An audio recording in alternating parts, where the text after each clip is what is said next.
हिंदू धर्मात नरसिंह जयंतीला अत्यंत विशेष महत्त्व आहे. या दिवशी भक्त उपवास करतात आणि विशेष पूजा अर्चा व धार्मिक विधी पार पाडतात. या उपवासाचे पारणे दुसऱ्या दिवशी सूर्योदयानंतर केले जाते. नरसिंह जयंती हा एक अत्यंत शुभ आणि पवित्र प्रसंग मानला जातो.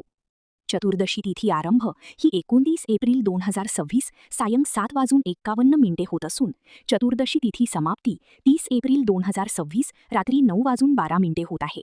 उत्सवाची तारीख ही उदय तिथीनुसार 30 एप्रिल 2026 गुरुवार ही आहे. तर मग या दिवशी काय करावे?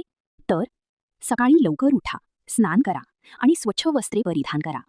पूजेचे स्थान स्वच्छ करा आणि पवित्र गंगाजलाने ते शुद्ध करून घ्या. एका चौरंगावर किंवा आसनावर लाल किंवा पिवळ्या रंगाचे वस्त्र अंथरा. भगवान नरसिंहांची मूर्ती स्थापित करा. जर भगवान नरसिंहांची मूर्ती उपलब्ध नसेल तर त्याऐवजी तुम्ही भगवान विष्णूंची प्रतिमा चित्र स्थापित करू शकता.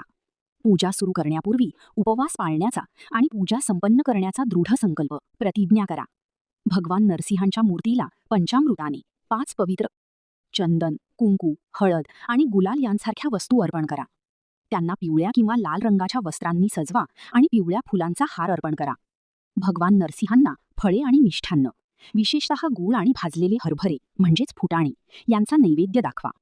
पूजेच्या विधीमध्ये तुळशीच्या पानांचा समावेश आवर्जून करा. तुपाचा दिवा प्रज्वलित करा. भगवान नरसिंहांना समर्पित असलेल्या मंत्रांचा जप करा. शेवटी भगवान नरसिंहांची आरती करा. पूजेदरम्यान आपल्याकडून काही चुका किंवा त्रुटी राहिल्या असल्यास त्याबद्दल क्षमा मागा. आपल्या कुवतीनुसार गरीब आणि गरजू लोकांना दान करा. आता पाहूया अतिशय प्रभावी असा नृसिंह जयंती मंत्र. ओम उग्रम वीरम महाविष्णुम ज्वलंतम सर्वतोमुखम नृसिंहम भीषणम भद्रम मृत्युम नमाम्यहम. ओम नृं नरसिंहाय शत्रुबलविदीर्णाय नमः. ओम नृं मलोल नरसिंहाय पूरय.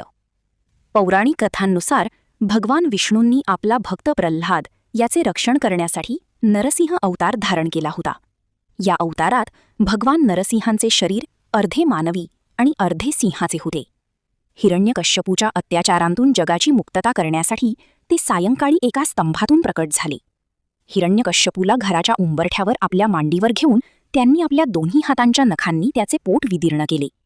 हिरण्यकश्यपूला असा वर मिळाला होता की त्याचा मृत्यू कोणत्याही मानवाच्या किंवा प्राण्याच्या हातून होणार नाही. तसेच दिवसा किंवा रात्री आणि कोणत्याही शस्त्राने किंवा हत्यारानेही त्याचा वध होणार नाही. याच कारणामुळे भगवान हरींनी नरसिंहाचेही अद्वितीय रूप धारण केले होते.